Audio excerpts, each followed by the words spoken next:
Under the direct orders of Stalin, Igor Kurchatov, a brilliant physicist known as the Beard, led the Soviet A-bomb team. They were determined to end the atomic monopoly America had held since the war. On the 29th of August 1949, they succeeded.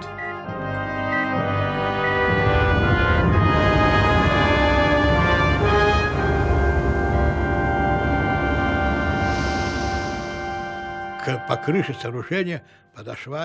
shockwave approached and knocked on the roof of the bunker. 1, 2. As if a genie freed by us from the bottle patted us and thanked us for releasing him from his long captivity. The nuclear arms race had begun.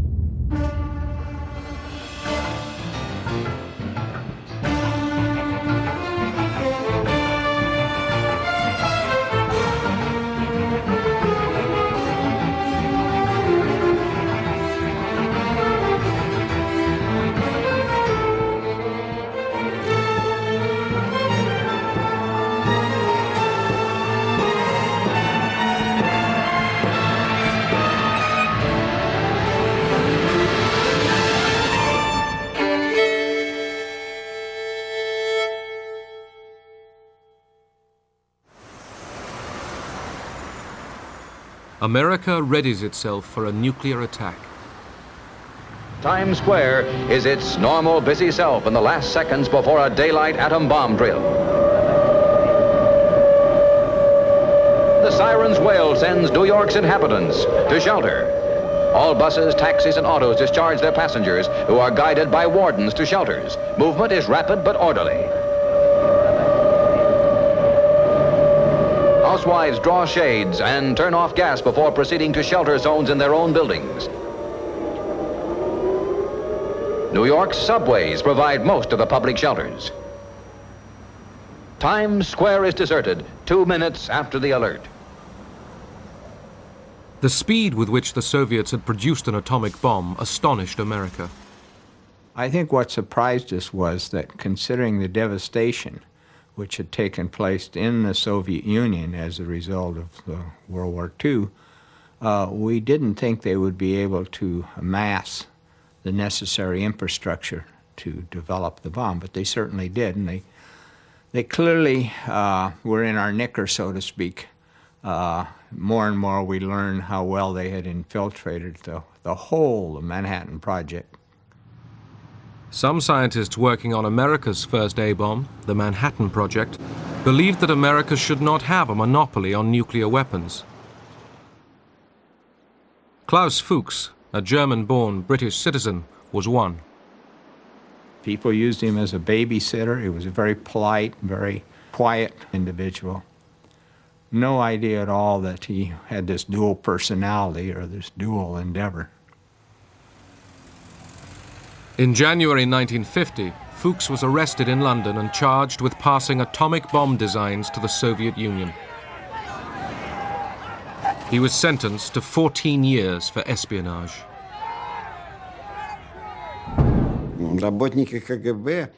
KGB agents believed that they brought over all the drawings, and the scientists simply copied the information they brought back.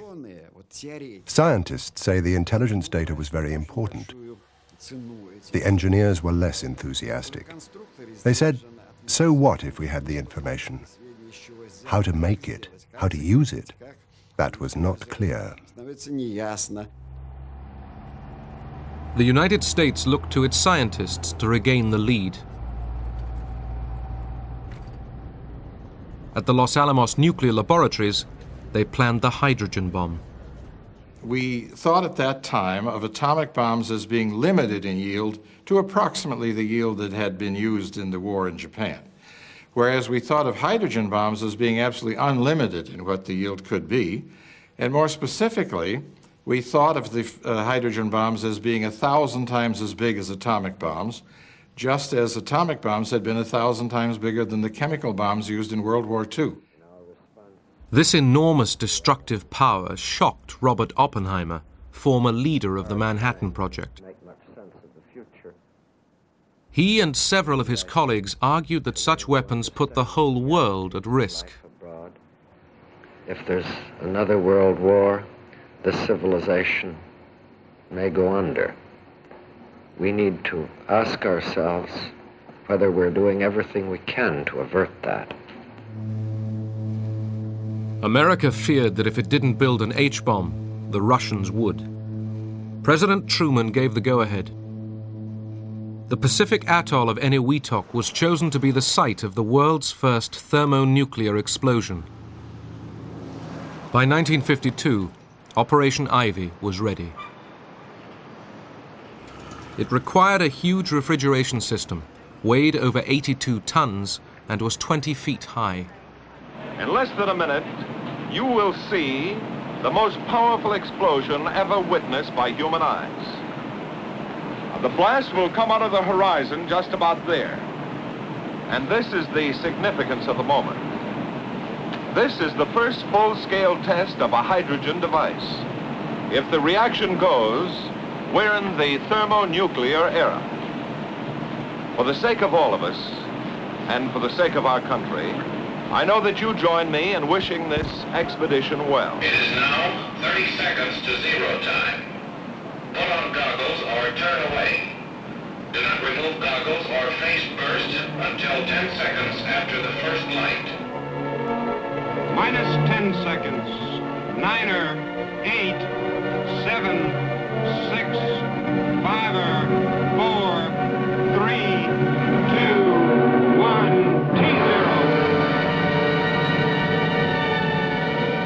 On November the 1st, 1952, the world's first hydrogen bomb exploded with a force equivalent to over 10 million tons of TNT. 1,000 times the power of the bomb dropped on Hiroshima. You don't know what heat is until you've seen the heat from a 10 megaton hydrogen bomb. It doesn't stop. It just gets hotter and hotter, and you start to really worry, even though you're 20-some miles away.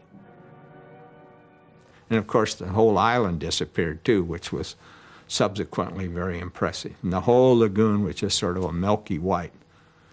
And then we were asked to go collect samples, so we got in a little motorboat with buckets and went charging into the crater, scooping up the radioactive material and taking it back for the chemists to analyze so we could determine the yield. But we were young and it was a lot of fun. While America was developing the hydrogen bomb, a conventional war had broken out in Asia. Korea is a small country, thousands of miles away. But what is happening there is important to every American.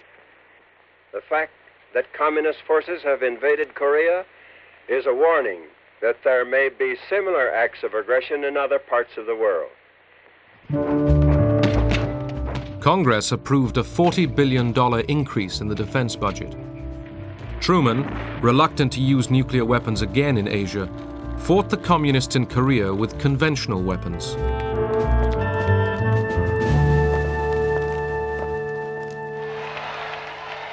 In 1952, General Dwight D. Eisenhower, the former Supreme Allied Commander, campaigned to succeed Truman. Ike was determined not to get caught in any more conventional wars.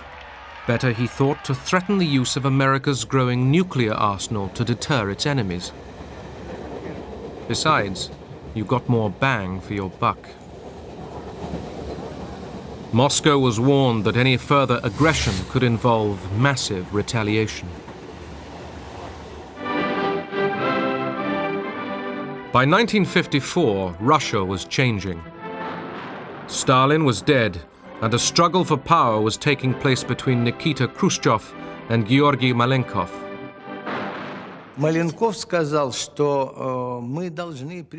Malenkov said, "We have to warn our people and all of humanity that nuclear war threatens everyone with annihilation. It has to be avoided at all costs."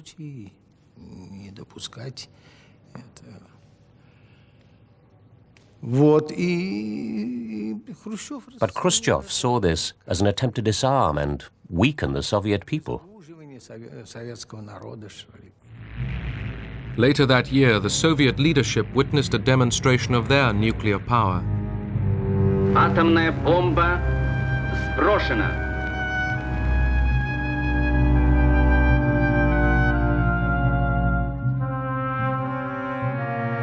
A 20-kiloton atomic bomb was dropped in the middle of a military exercise in Totskoye in the Urals.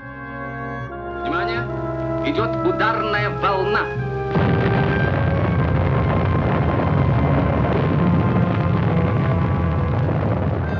As the bomb exploded, troops were sent in to storm the radiated area. The Red Army was getting ready for nuclear war.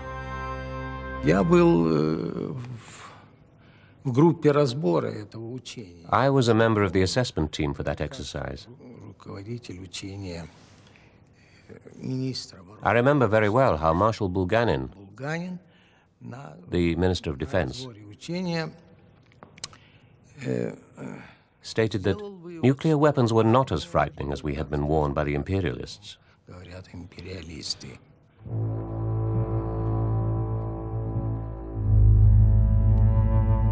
American tests in the Pacific continued.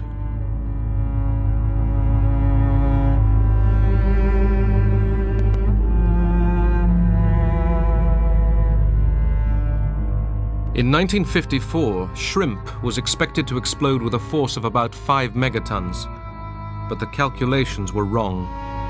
Winds spread radioactive fallout much further than expected. We had not been prepared to have such a high yield, so the fallout area was much larger. And unfortunately, there was a Japanese fishing vessel, I think called the Lucky Dragon, where some of this fallout came down on them. And they had no information as to what this was. They were a long ways away, and before any information got to them or they were detected, some of the people did suffer some radiation effects. The fishermen had been over 80 miles away when they were caught in a cloud of radioactive dust.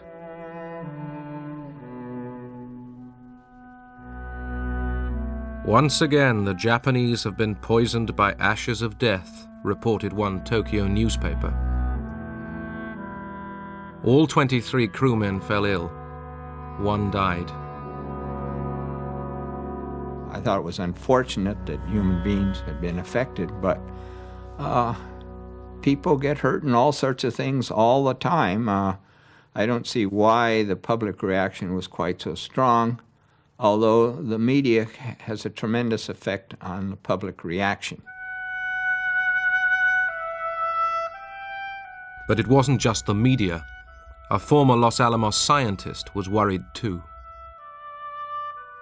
I came to the conclusion that the bomb was a very dirty bomb. And then came a statement from the Atomic Energy Commission in the United States to say, don't worry about this fallout. It's no more than you get from a chest X-ray. Now, I happen to know how much you get from a chest X-ray, and I became very much alarmed. Several of the world's leading scientists shared this concern. With British philosopher Bertrand Russell, they put their names to a manifesto. There lies before us, if we choose, continual progress in happiness, knowledge, and wisdom. Shall we instead choose death, because we cannot forget our quarrels? We appeal as human beings to human beings. Remember your humanity and forget the rest. If you can do so, the way lies open to a new paradise. If you cannot, there lies before you the risk of universal death.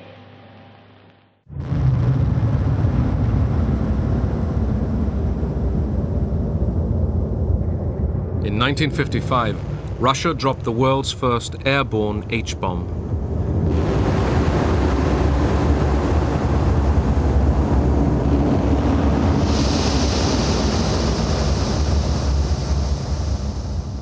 There was a turtle by the name of Bert, and Bert the turtle was very alert. When danger threatened him, he never got hurt. He knew just us what to do. He ducked and covered. Now, you and I don't have shells to crawl into like Bert the Turtle, so we have to cover up in our own way. First, you duck, and then you cover. And very tightly, you cover the back of your neck.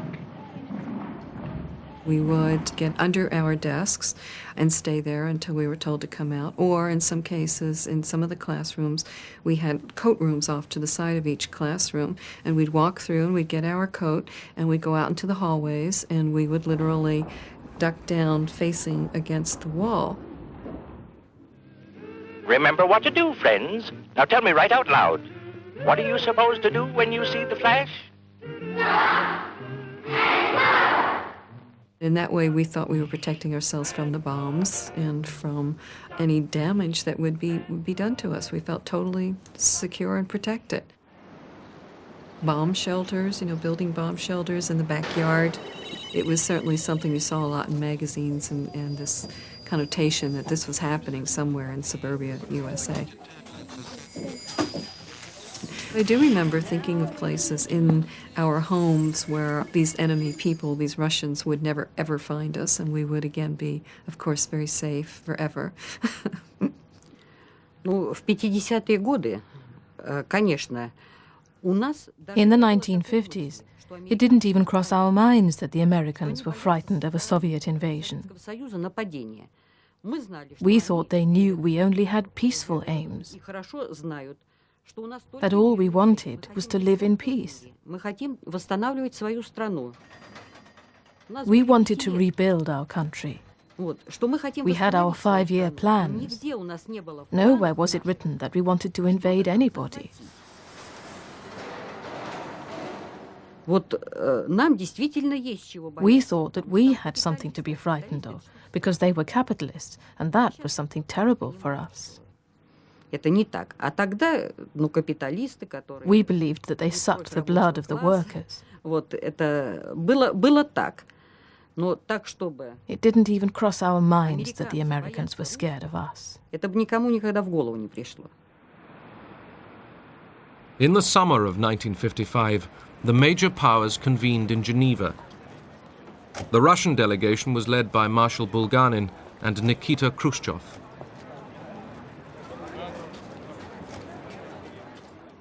Eisenhower's most striking proposal was open skies. Ike claimed his plan would ease mutual suspicion, but it would also prise open the secrecy of the Soviet military machine. Open skies involve both the freedom to overfly each other and observe, photograph and observe what was happening, and second, an exchange of blueprints, as Eisenhower termed it, of the military programs on both sides.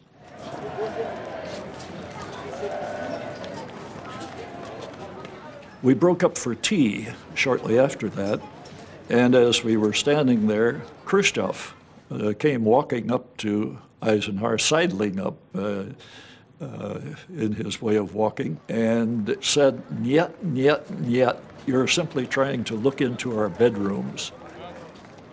And as we were riding back, Eisenhower said, "Now we know who's in charge of the Soviet delegation."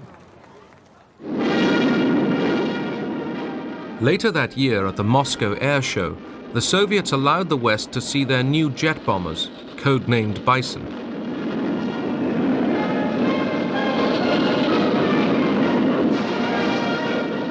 Significantly, overhead flew 10 long-range Tu-95s, capable of delivering a nuclear bomb all the way to America.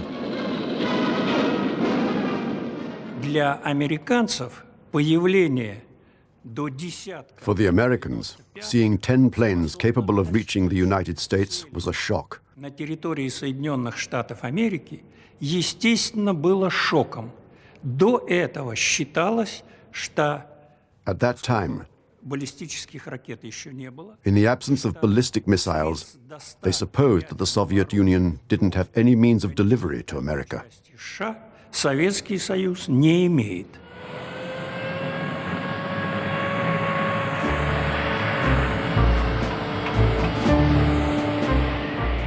In response to fears of a bomber gap, Ike doubled the rate of B-52 bomber production. America needed to find out how much of a gap there really was.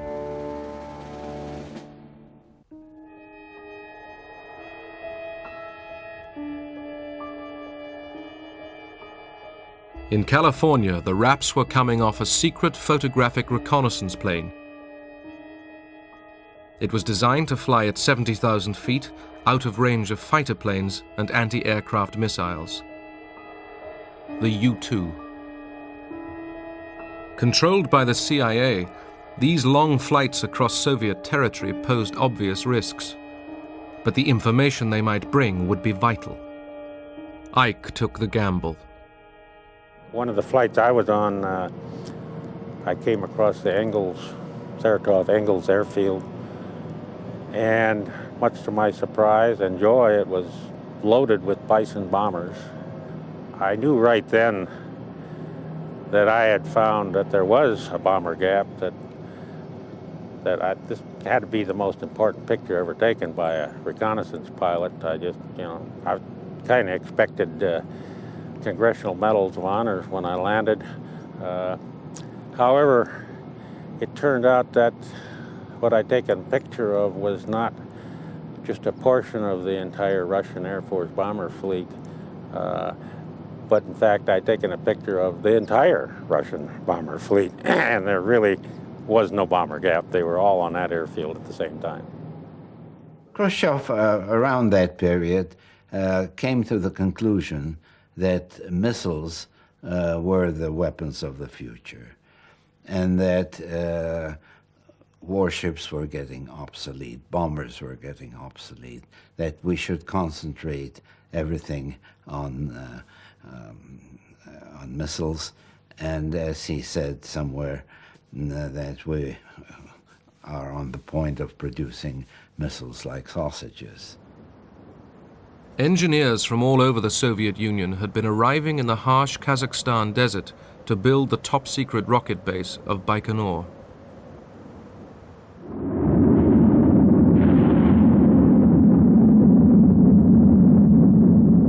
On the 15th of May 1957, they began testing the world's first intercontinental ballistic missile, an ICBM. We were kept in such strict secrecy that we couldn't mention the word missile even between ourselves.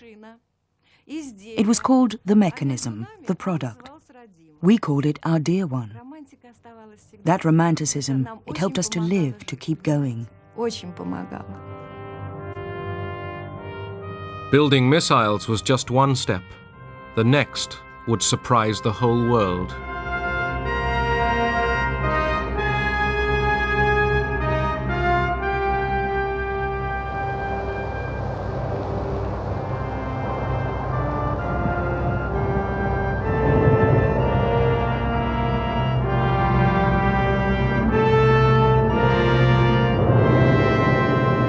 On October the 4th, 1957, Russia launched the world's first space satellite. They called it Sputnik, traveling companion to the Earth.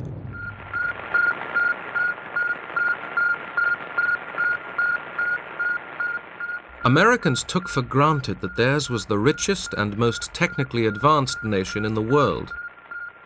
With Sputnik now orbiting the Earth, all that changed. Russia had won the opening event of the space race. Everywhere, eyes and ears turned to the sky.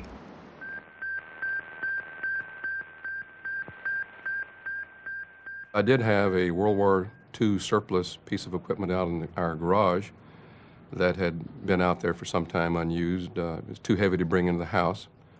So I powered that thing up and tuned one of the channels to just above 20 megahertz in frequency. And there faintly in the very distant background, among all the noise and other things, I could hear this little chirping sound, more like a cricket chirping than it was a beep, if you will. To me, it was the confirmation of the fact that the Russians had indeed put a satellite into orbit, and sitting there listening to that signal and Watching the booster go overhead, you couldn't help but get goosebumps thinking about that thing. Sputnik came as a shock overseas. The American military and others realized that the period when they were out of reach had ended. A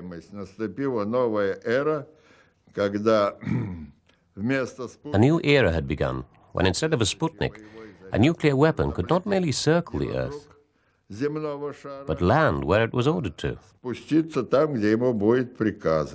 It had given our people quite a jolt, almost of panic proportions, to think that the Soviets could do that, and that meant they could hit the United States with missiles. Well, Eisenhower had been thinking about that for years, and this was no news to him. Our satellite program has never been conducted as a race with other nations. Rather, it has been carefully scheduled as part of the scientific work of the International Geophysical Year.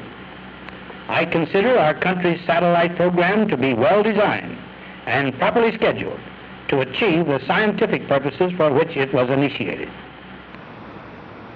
Eisenhower's critics charged that his lethargy had given away an advantage. This government needs to start telling the truth to the American people. Quit kidding ourselves and quit trying to fool our friends and our neighbors. And by that I mean, let's find out just where we stand in this race and this armament picture, and let's find out just what we're going to do about it. Let's quit acting as if nothing happened, because something has happened, and it has embarrassed us throughout the world. The world's mass media was choking with excitement that man had now entered into space. We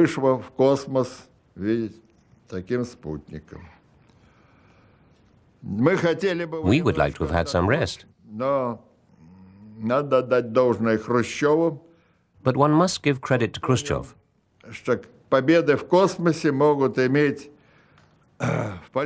He realized that space victories could be of greater importance in politics than the threat of a club with a nuclear bomb on its end.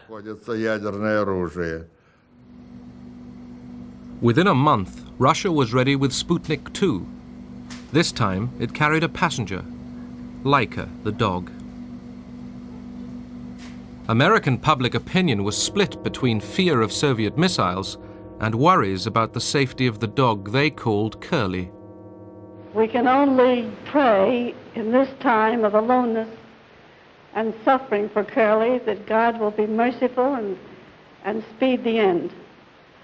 This voiceless cry of mercy as this satellite spans the earth should be long remembered as a symbol of the torture the animal world must go through. And I don't mean to be facetious at all, but something to be remembered is that there's a female up there circling Mother Earth.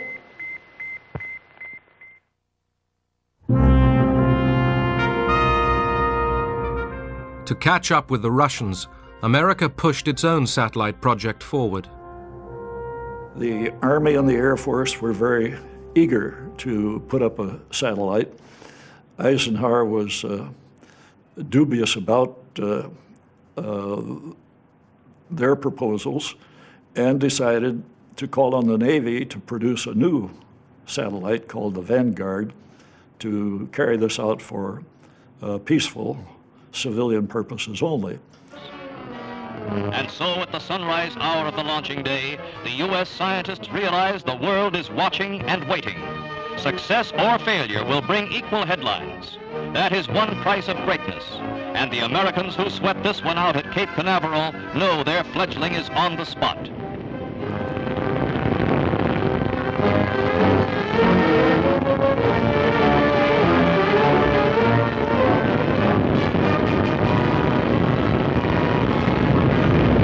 After rising but a few feet, the three-stage 72-foot rocket loses its thrust. The remarkable slow-motion films tell the rest of the story. It was a national humiliation. The world's press had a field day. Something had to be done in a hurry to restore confidence in American technology.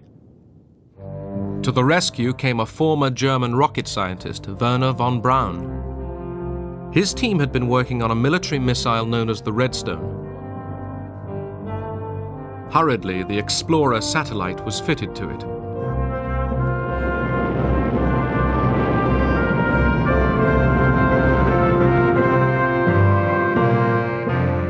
It worked. The race in space was between capitalism and communism, a competition the West feared Russia was winning.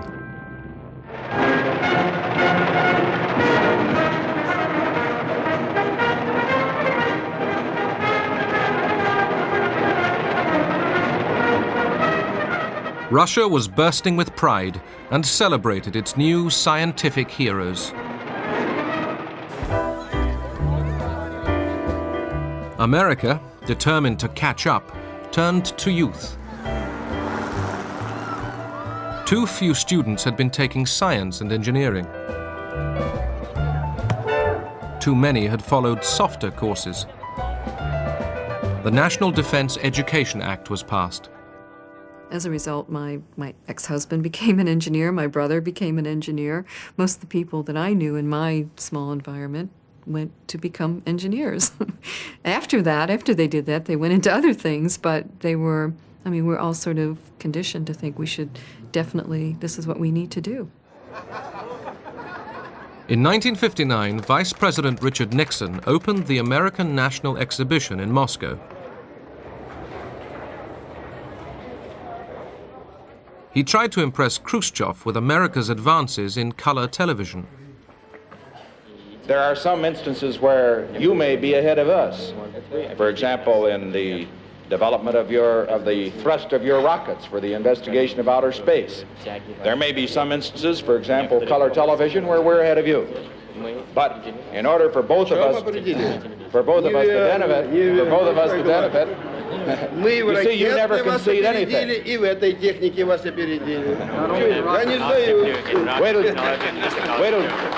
Wait till you see the picture. Khrushchev toured the United States, the first communist leader to be invited.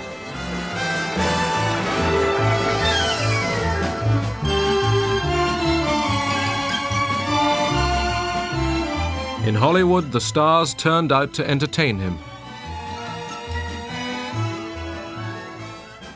In the streets, people gave him a frostier welcome.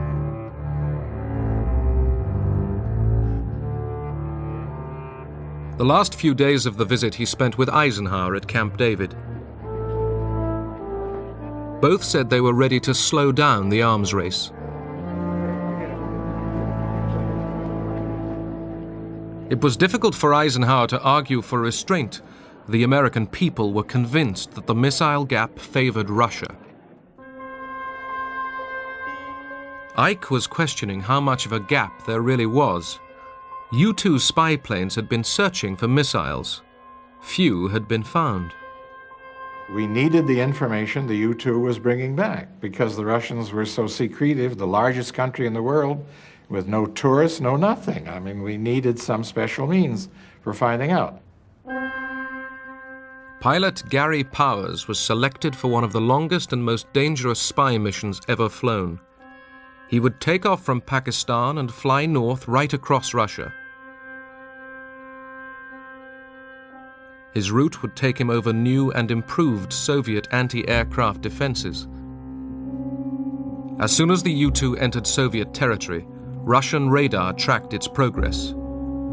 MiG fighters were launched but couldn't climb high enough.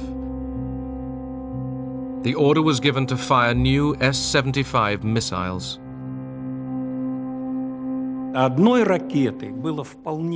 One missile was enough to shoot down the Powers plane. What we discovered first of all were the remains of the plane. And here they are behind me. The fuselage, wings, and fuel tanks. Eisenhower was told the plane was missing and that a public statement might be needed.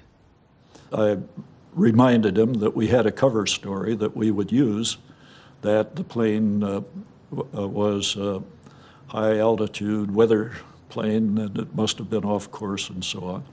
And so that was put out. It is entirely possible that having a failure in the oxygen equipment, which could result in the pilot losing consciousness, the plane continued on automatic pilot for a considerable distance and accidentally violated Soviet airspace. Там же, естественно, и самое главное, And the main piece of evidence, so to speak, Powers himself and his equipment. были и такие вещи, как He had with him a poisoned pin and a silenced pistol. Вот смотрите, вот аэродромы, вот наши сидят. Khrushchev sprang the trap and having us in it, said we not only have the plane, we have the pilot, and it wasn't a plane that was off course, it was on course, it was not a high altitude weather plane, it was a spy plane, and we know all of that, and demanded an apology from the United States. It appears that endeavoring to obtain information now concealed behind the Iron Curtain, a flight over Soviet territory was probably undertaken by an unarmed civilian U-2 plane. Khrushchev gathered us around him, and he said, look, we're going to take a very tough position because otherwise our public simply will not understand. We'll have to make a statement saying that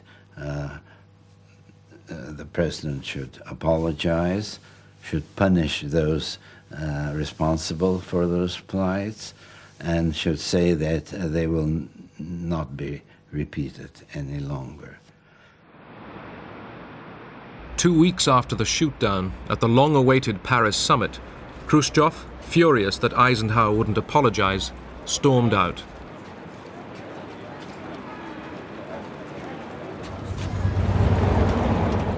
The summit collapsed. In Moscow, Powers' trial for spying was a major media event. The world saw America caught in the act.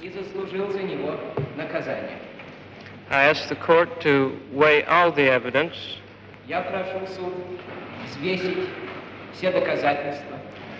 and take into consideration not only the fact that I committed the crime,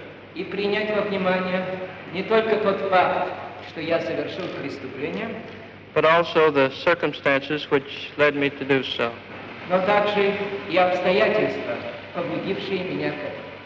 Powers got 10 years imprisonment. Khrushchev feared the U-2 flights had exposed his claims of missile superiority as bluff.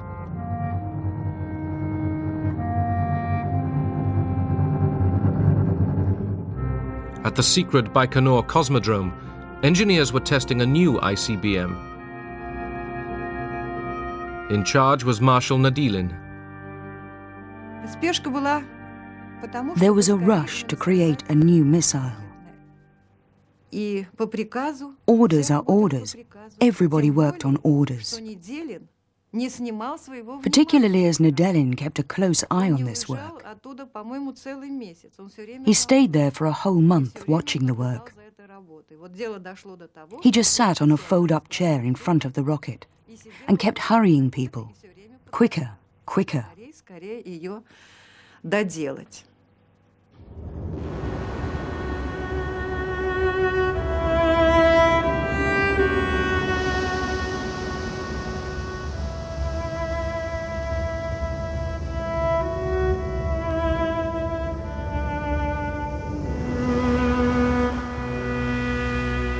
As a control panel was being fitted, the engine ignited.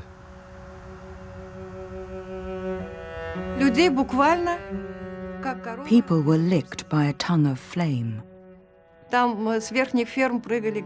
People fell like burning torches from the top of the rocket. Those close to the rocket died in no time at all. There was virtually nothing left.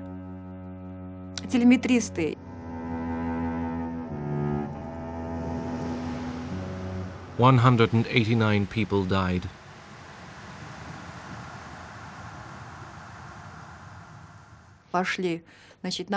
When people from our department went to help, all they could find of Marshal Nodelin was his Marshal's star. In America, the missile program was at last in top gear. Eisenhower had approved an additional $12 billion for defense. Atlas, Thor, Minuteman and Polaris missiles were all successfully tested.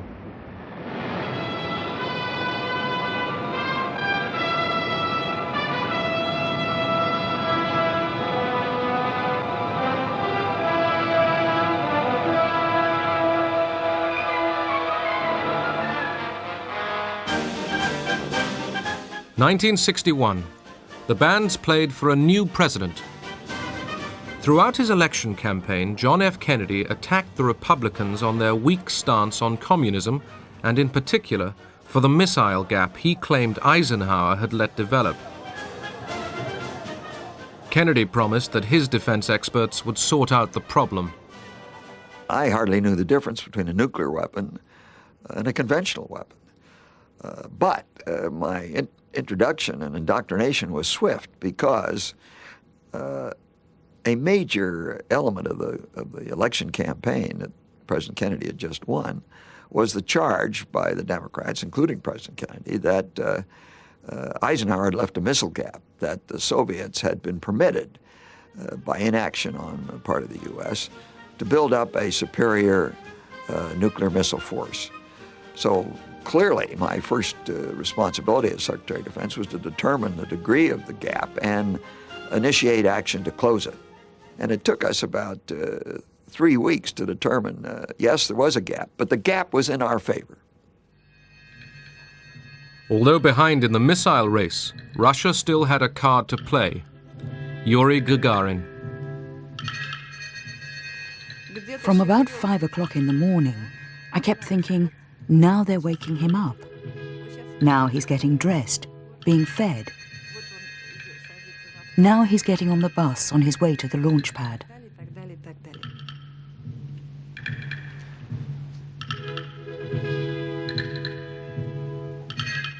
Gagarin had been chosen to be the first man in space. Behind him sat his backup man, German Titov. For us, it was ordinary work. Well, not quite ordinary, because we had to fly rockets and Sputniks. But that's what we were prepared for.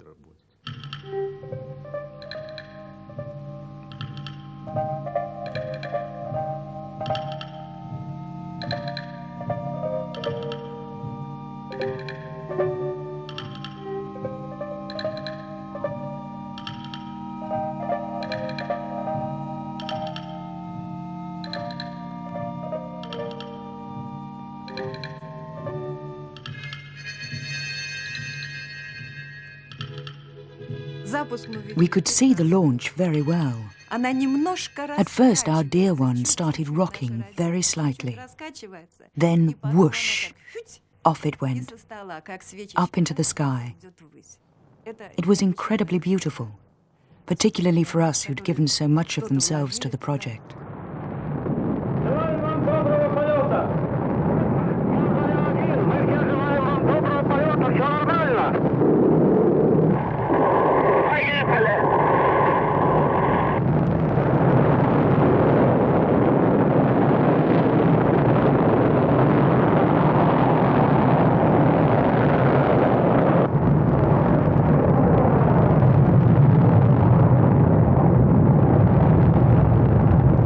Часов 7 минут по московскому времени я услышал свист и все нарастающий гул. Почувствовал, как гигантский космический корабль задрожал всем своим корпусом и медленно, очень медленно оторвался от стартового устройства. Было трудно пошевелить рукой. Я знал, что это состояние продлится недолго, пока корабль наберет необходимую скорость и выйдет на орбиту вокруг Земли. Земля сообщила, прошло 70 секунд после старта. Я ответил, понял вас, все хорошо.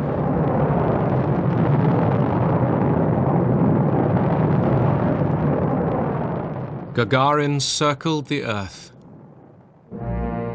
The flight had lasted 108 minutes.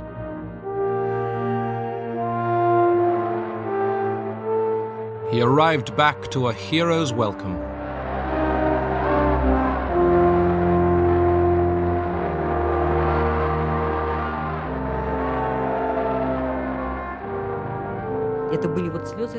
There were tears of joy. People kissed strangers in the streets. And Gagarin, he was everybody's love. He and his smile. I still keep his photograph.